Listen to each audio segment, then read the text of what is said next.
Seluruh pengisi acara dan tim telah melakukan swab antigen, vaksinasi, dan menerapkan protokol kesehatan.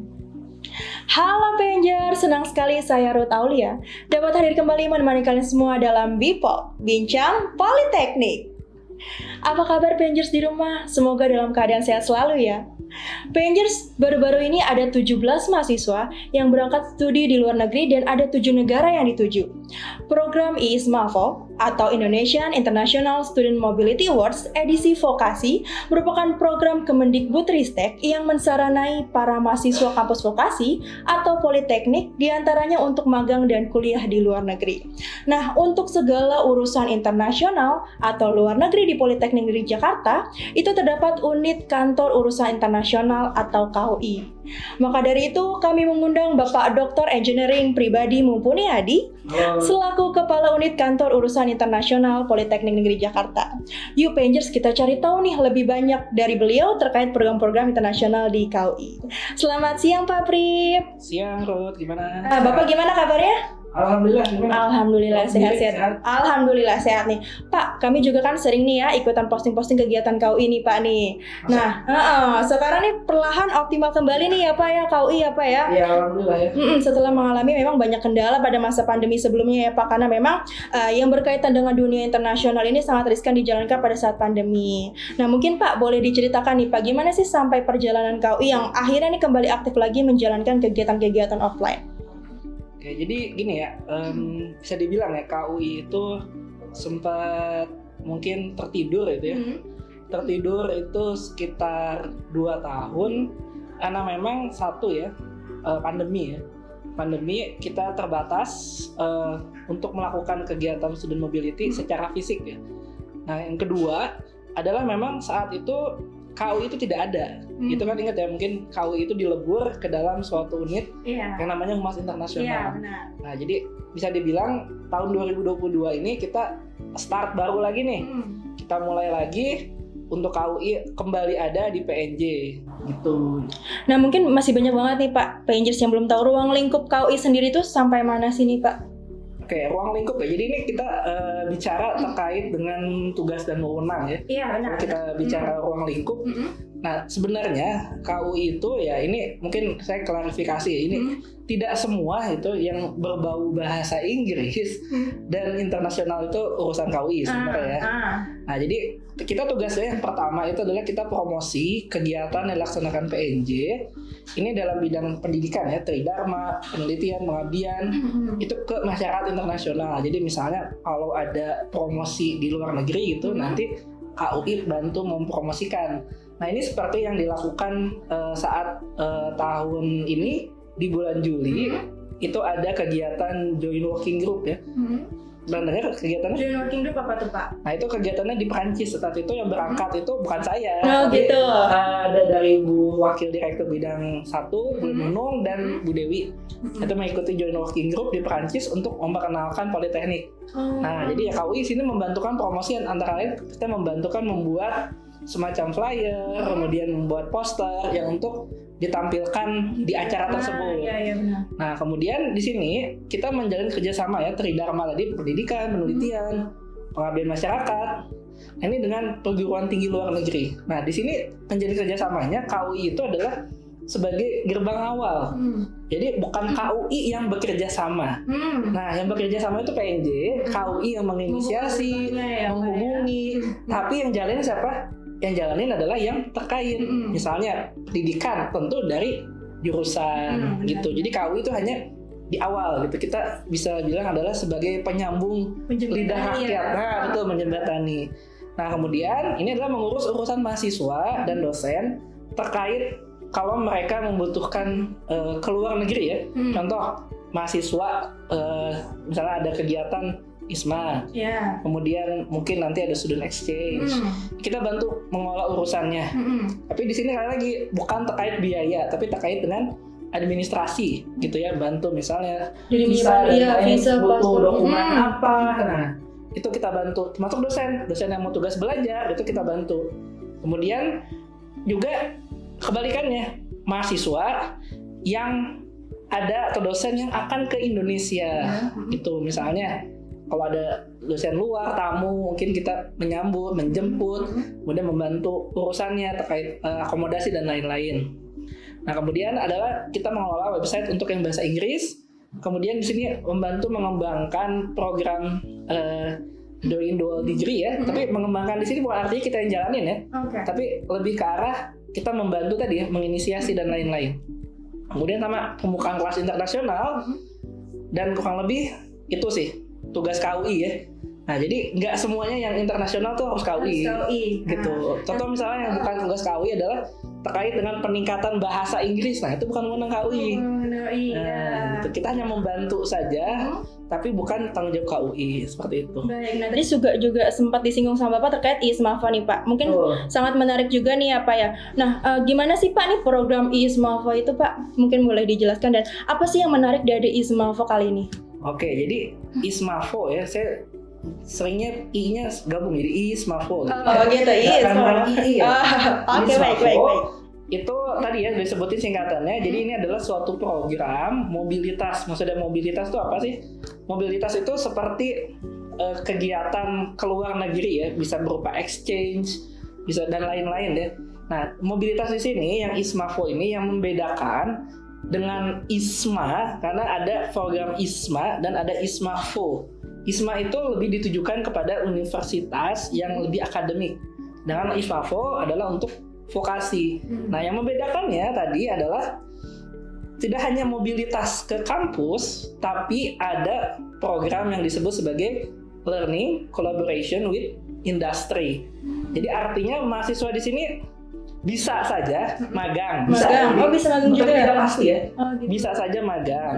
Bisa saja mendapat pengalaman industri atau misalnya mengunjungi industri site visit dan lain-lain. Bisa juga industri datang ke kelas untuk mengajarkan pengalamannya. Jadi intinya adalah ada collaboration, learning collaboration atau belajar bersama industri yang bentuknya tidak hanya melulu magang. Untuk jangka waktunya berapa lama tuh Pak? Nah, ini jangka waktunya adalah 1 semester. Nah, definisi 1 semester itu bisa beda-beda. Tergantung negaranya ya? Oh, tergantung kampus dan negaranya. Jadi ada yang berangkat misalnya bulan Agustus, mungkin pulangnya Desember, ada yang mungkin Oktober, pulangnya Januari atau Februari. Itu tergantung kebijakan kampus. Jadi rentangnya antara 3 sampai 6 bulan. 3 sampai 6 bulan. Tadi kurang lebih 7 negara ya Pak ya. Betul. Itu mungkin di negara apa saja nih Pak? Wah, ini tersebar nih mahasiswa-mahasiswa. Nah, jadi ini buat teman-teman PNJers ya yang tertarik mau ikut ISMAFO tahun depan. Nah, tahun ini secara statistik ya, PNJ itu paling banyak ke negara UK atau Inggris ya, United Kingdom. Itu ada 7 mahasiswa. Paling banyak ya, UK paling banyak, kemudian disusul Korea Selatan. Nah, ini yang suka drakor, yang suka siapa itu Suga, Jungkook lah, siapapun itu ya. Nah itu BTS atau Blackpink. Nah itu ada kesempatan ya ke Korea Selatan. Itu ada 3 orang. Kemudian yang tetangga kita yang dekat Malaysia itu ada 2, Australia 2 orang. Kemudian ada yang ke Taiwan 1 orang, kemudian ke Jerman 1 orang, kemudian ada juga yang ke Amerika 1 orang. Berarti ISMAFA ini bakal dilakukan setiap tahunnya gitu Pak? Hopefully, mudah-mudahan. Untuk periode bulannya itu mungkin ditetapkan dari pendaftaran itu kira-kira bulan apa sih Pak? Nah, jadi gini tadi ya, apakah tiap tahun? Nah, ini tergantung dari kebijakan dari Kemendikbud. Karena ini adalah programnya Merdeka Belajar, Kampus Merdeka ya. Itu ya. Nah, apakah tahun depan ada lagi? Mudah-mudahan. Nah, ini bergantung kepada mahasiswa, 409 mahasiswa yang saat ini akan diberangkatkan. Kalau mereka perform bagus, tentu dampaknya adalah tahun depan akan diadakan lagi dan tentu mudah-mudahan kuotanya bertambah. Nah, tadi untuk timeline, ini kalian harus siapkan ya, ini walaupun tahun depan, siapkan dari apa? Dari sekarang dulu. Gitu. Kenapa? Yang paling berat adalah bahasa Inggris. Itu minimal TOEFL-nya atau TOEIC-nya mungkin Pak? Jadi ada ini ya, tahun ini ya, kita bicara tahun ini, ini ada 4 EPT itu English Proficiency Test yang bisa dipakai. Tapi itu tergantung negara gitu ya. Tergantung negara. Jadi misalnya Amerika dia hanya menerima apa-apa, Inggris apa-apa. Cuma ada 4 pilihan. Yang pertama adalah TOEIC. Nah, ini bagi mahasiswa vokasi pasti tahu lah TOEIC ya. Alumni kan? Alumni. Nah, ikut tes TOEIC? Pernah kayak susah nggak? Udah lupa Pak. Oh, udah lupa. Oke. TOEIC ya. Oke, kalau masa PNJ TOEIC kenal ya. Yang kedua itu adalah IELTS, pernah dengar ya? Nah, yang ketiga TOEFL, tapi TOEFL-nya adalah IBT, Internet Based Test. Jadi TOEFL itu ada macam-macam, ada IBT, ada ITP. Nah, yang diakui itu adalah IBT, bukan ITP. Nah, satu lagi adalah Duolingo. Pernah saya download aplikasi itu. Ya, Duolingo, tapi Duolingo-nya bukan Duolingo buat belajar bahasa, bukan. Gitu Tapi Duolingo yang khusus tes bahasa Inggris. Gitu. Nah, jadi FYI ya, bahwa yang paling banyak diterima itu adalah kalau kalian punya IELTS. IELTS itu paling hampir semua negara menerima IELTS. Tapi you know lah biayanya berapa. Nah, mungkin makanya dipersiapkan dari sekarang ya Pak. Sekarang itu tidak hanya kita mau tes, tapi termasuk biaya. Jadi kalau mau IELTS itu kurang lebih ya sekitar 3 juta. Jadi kalau nanti mungkin ya seleksinya itu mulai bulan April. Ini sisa ada sekitar 5 bulan, bulan April 9 bulan ya. Nabung berapa tuh? 300.000 sebulan ya buat tes IELTS gitu. Berarti nggak usah jajan dulu. Gitu kalau mau IELTS ya. Atau kalau mau murah TOEIC. Nah, TOEIC juga menarik. Walaupun diterima ke semua negara nggak ya Pak? Nggak semuanya. TOEIC itu yang pasti ya, yang nerima itu kemarin ya, itu ada dari Korea Selatan, kemudian Malaysia ya, kemudian mana lagi ya? Taiwan. Jadi agak terbatas, tapi ya kalau tetap tadi mau ketemu BTS pasti bisa. Nah, kayak tadi Pak, tadi kan ada beberapa yang ke negara misalkan Jerman, kayak Korea, itu dia harus memiliki dasar bahasa Jermannya atau Koreanya atau enggak untuk persyaratannya? Enggak berarti. Yang penting IELTS-nya itu aja. EPT-nya tadi 4 itu. Nah, Jerman itu nah ini Jerman itu sebaiknya ya disarankan adalah pakai Duolingo. Oh gitu. Karena ada kejadian bahwa ya ini mungkin miskomunikasi dari tim ISMA-nya yang mengambil TOEIC itu ternyata disuruh tes lagi. Nah, tapi tesnya ada ketemu jalan ya kalau mau pakai Duolingo atau ambil tes EPT dari internal universitasnya. Jadi mungkin bisa dibaca-baca dulu ya Pak. Mungkin mau ke negara tujuan mana nih tesnya harus pakai apa gitu ya Pak. Aman saya saran ya ini kalau kalian budgetnya pas-pasan, BPJS ya. Apa tuh? Jadi pas-pasan jiwa sosialita gitu, pengen keluar negeri, tapi jangan buat gaya-gayaan ya. Itu coba nabungnya itu adalah Duolingo. Karena Duolingo itu relatif mereka diterima hampir semua bisa nerima Duolingo. Ya, dan lebih murah dibanding IELTS. Kalau TOEIC memang lebih murah. TOEIC itu sekitar 450 ya. Kalau kita kerja yang program kerja sama PNJ ya. Nah, tapi kalau Duolingo itu sekitar 700. Ya nambah dikit lah ya nabungnya. Tapi pilihan negara bisa lebih banyak. Baik. Berarti kan tadi cukup banyak juga ya Pak yang berangkat ke ISMAVA nih ya Pak nih. Mungkin syarat satu lagi belum? Apa tuh Pak satunya? Bahasa Inggris 1 ya. Yang kedua adalah nilai akademik. Oh, nilai akademik ada minimalnya Pak? Ada dong. Berapa tuh? IPK, nah ini nih. Nah, masa PNJ ya, bedakan antara IPK dengan IP. Kumulatif ya. IPK itu kumulatif. Jadi ini pengalaman ya. Ada mahasiswa yang istilahnya ditolak karena yang dikumpulkan salah. Dikumpulkan tuh IP ya Pak? Dikumpulkan IP, jadi salah ngitung. Gitu. Jadi ingat ya, IPK itu ada semester 1, 2, 3, 4, 5 atau 6 ya sampai semester 5 lah biasanya. Untuk yang D4 ya, semester 5 itu dikumulatifin. Bukan marksheet yang kalian terima 1 semester. Itu adalah IP kalian. Adalah IPK itu minimal 3. Jadi saya bilang ada yang gagal karena salah ngumpulin. Nah, sayang banget ya. Malah IP. Jadi tidak konsisten antara yang dituliskan dengan dokumennya. Terus yang satu lagi itu syarat akademik ya. Berikutnya ada yang berikutnya. Ini syaratnya sebenarnya lebih mudah sih. Yaitu adalah direkomendasikan oleh jurusan mungkin ya Pak ya? Bukan, oleh PTV atau perguruan tinggi, oleh PNJ. Oleh PNJ-nya langsung. Iya, jadi artinya kalian nggak bisa ujug-ujug daftar. Bagaimana tuh Pak cara mengurusnya? Nah, jadi tentu izin dulu ke jurusan. Ya, itu ya izin jurusan, jurusan oke. Nah, nanti dari itu lapor ke KUI. Nanti kita proses untuk mendapatkan rekomendasi dari direktur. Baik. Gitu. Terus ada lagi persyaratannya mungkin Pak? Berikutnya apa ya? Kurang lebih yang 3 itu sih. Gitu ya, yang paling penting mungkin ya. Berikutnya syarat semester aja. Syarat semester. Semester ya. Kalau D3 itu ada di semester saat berangkat ya. Saat berangkat itu di semester 5. Artinya saat mendaftar di semester 4. Oh, berarti mendaftarnya semester 4, berangkatnya Semester 5. Oke, baik. Kalau D4 atau S1 terapan boleh di semester 4 saat mendaftar atau di semester 6. Jadi berangkatnya semester 7 atau semester 5. Baik. Gitu. Jadi yang berikutnya syarat umur ya bisa dibilang ya. Gitu. Jadi kalau yang baru masuk maba nggak boleh nih. Nah, mungkin bisa diperhatikan juga ya Pak ya. Ada waktunya. Ada waktunya. Nah, mungkin Pak ada beasiswa atau program apa lagi nih terkait dengan internasional ke depannya biar para pengurus juga mempersiapkan nih Pak. Oke, jadi kalau untuk tadi ya ISMA itu kan didanai LPDP untuk prosesnya ya. Walaupun kalian nanti yang ikut itu pasti ada beberapa biaya yang perlu dikeluarkan secara personal pasti. Untuk pengurusan tadi tes bahasa Inggris dan lain-lain. Nah, sedangkan untuk program lain ini bukan program fisik ya. Jadi kalau ISMA itu ada mobilitas fisik, ada lagi nih ini programnya gratis sama pertukaran tapi secara virtual. Oh, secara jadi virtual student exchange student. Virtual student exchange ya. Nah, virtual student exchange ini kita sudah jalankan kemarin dengan salah satu kampus di Filipina. Itu selama 3 minggu, itu dari jurusan AN dan TGP.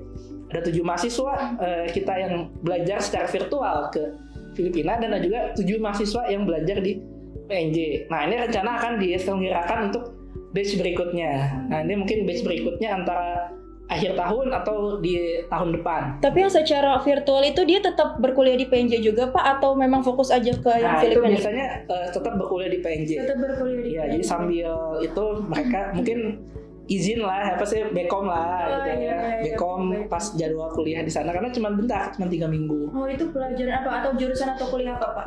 Nah, kemarin itu di TGP dan di AN. Oh, di TGP dan AN. Di TGP itu terkait dengan animasi, di sana di AN itu bisnis ya. Itu proyeknya mereka mengerjakan proyek gitu ya. Kalau yang anak TGP itu mengerjakan proyek animasi, sedangkan yang AN itu mengerjakan proyek semacam bikin web bisnis gitu. Baik, selama 3 minggu. Kurang lebih 3 minggu. Nah, itu nanti mereka tuh menghasilkan sertifikat atau apa nih Pak? Nah, jadi sertifikat akan dikeluarkan satu ya dari kampus tujuannya. Dari sana dan juga nanti ada dari SEAMEO. SEAMEO itu adalah lembaga semacam Kementerian Pendidikan Asia Tenggara. Baik. Untuk negara Asia Tenggara nanti dikeluarkan oleh SEAMEO begitu. Nah, mungkin untuk kedepannya banyak juga ya Pak virtual. Nah, itu virtual. Ya mudah-mudahan karena sebelumnya SEAMEO itu dilakukan secara fisik. Cuma karena pandemi dilakukan secara online. Nah, berikutnya juga kita ada sebenarnya ya kerjasama itu, tapi ini belum jalan, maksudnya belum jalan untuk ini. Ada peluang ya itu kerjasama dengan Cina. Dengan Cina, kemudian dengan Tiongkok ya tadi ya Cina, dan juga ada kemungkinan juga kita kerjasama dengan Turki, gitu. Baik. Cuman untuk detailnya ini masih belum. Mungkin ditunggu aja nih ya para Kemudian kita juga masih ada penjajakan kerjasama dengan Thailand dan juga dengan Kamboja, gitu. Baik, nah mungkin Pak nih kita bahas sebelumnya ya Pak ya. Sebelum masa pandemi ini kan mungkin KUI Bapak juga tahu kalau misalkan pernah menjalankan program Dharma Siswa nih Pak ya. Nah sekiranya untuk tahun ini atau tahun depan ini akan dijalankan lagi atau gimana Pak? Jadi gini, Dharma Siswa itu mungkin bagi yang belum tahu ya, itu adalah kita menerima mahasiswa asing untuk belajar budaya bahasa Indonesia di kampus Indonesia. Nah, itu program Dharma Siswa ya.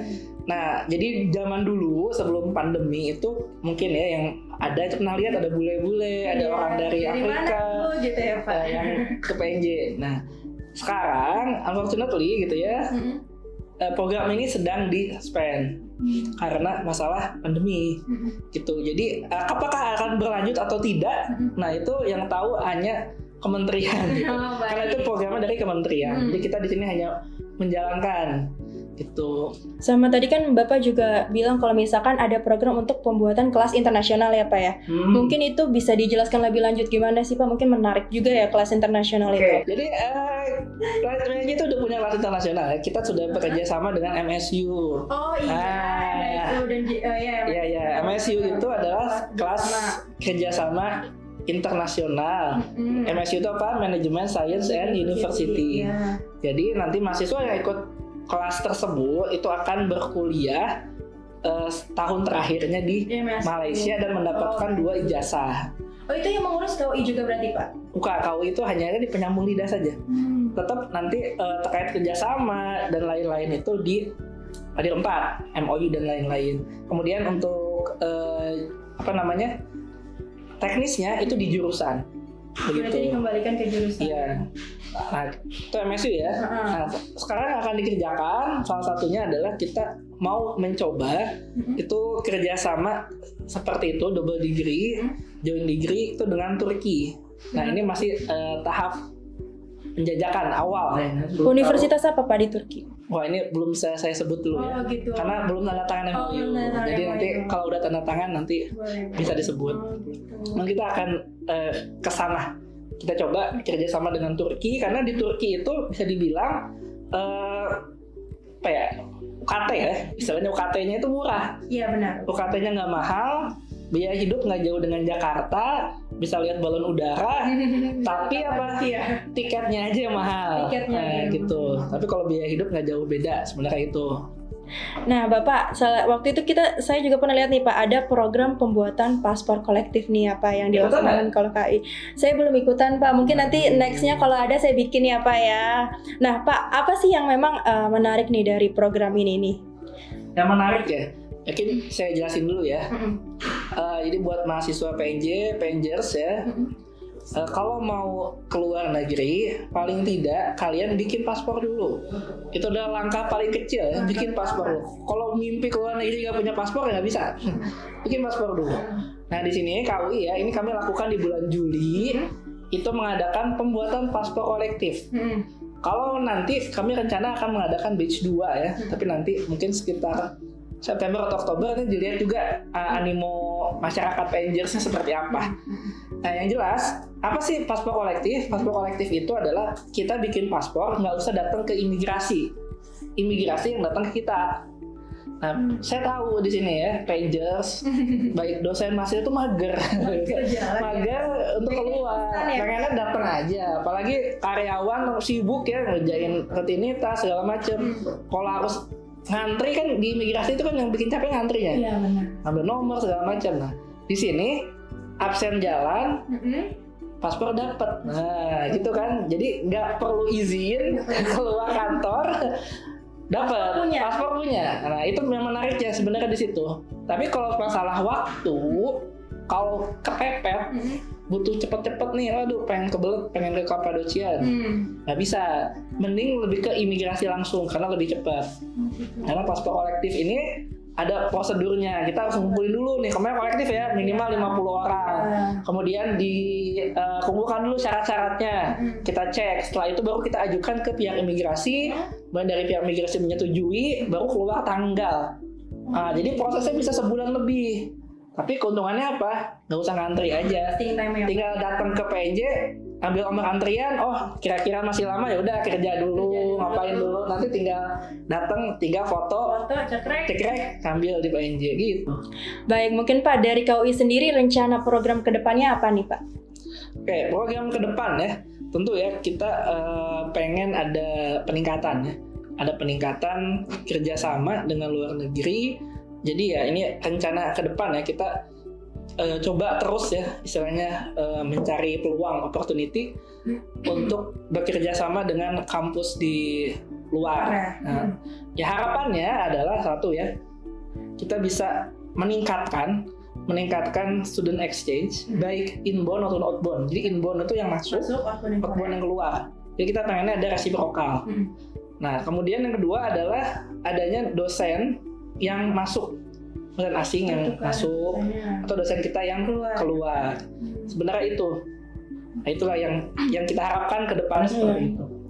Baik, terima kasih banyak nih Pak Brib sudah nih Pak, ternyata cepat sekali kita Bapak menjawab pertanyaan juga sangat cepat ya Pak. Terima kasih Bapak sudah menyempatkan hadir dan sharing-sharing nih Pak terkait dengan KUI pada podcast kali ini. Nah mungkin Bapak ada harapan yang ingin disampaikan di mana nih akhirnya dioptimalkan kembali lagi nih unit KUI serta ajakan juga nih buat Pengers mungkin buat follow Instagram KUI untuk informasi lebih lengkap. Silakan Pak. Oke, jadi kalau mau tahu ya kegiatan internasional lebih update gitu ya, bukan tahu ya, karena biasanya kita share juga ke Humas ya. Iya. Cuma kalau mau lebih tahu lebih tepat, itu bisa follow Instagram kita di international.office ya, @international.office PNJ ya, saya lupa. Mencari aja international.office. Nanti ada di bawah sini mungkin ya Pengers. Nah itu lebih cepat. Atau kita juga ada grup ya, grup Telegramnya KUI buat tahu info terkait beasiswa ke luar negeri tuh ya. Kemudian mungkin ada peluang magang luar negeri. Nah itu kita masukin di Telegram. Nanti mungkin bisa juga di linknya di sini juga ya. Gabung aja. Itu kalau yang paling cepat ya, gitu.